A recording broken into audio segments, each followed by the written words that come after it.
This 5-minute solution will show you how to change iOS 17 notifications display as top, bottom, stack or count.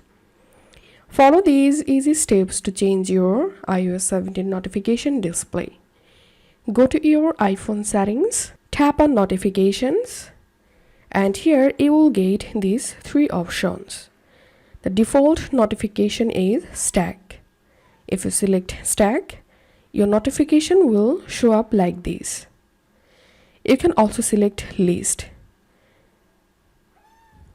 and you can select count as well to see notifications counts. As you can see, total 4 notifications showing up here. That's how we can change iOS 17 notification display.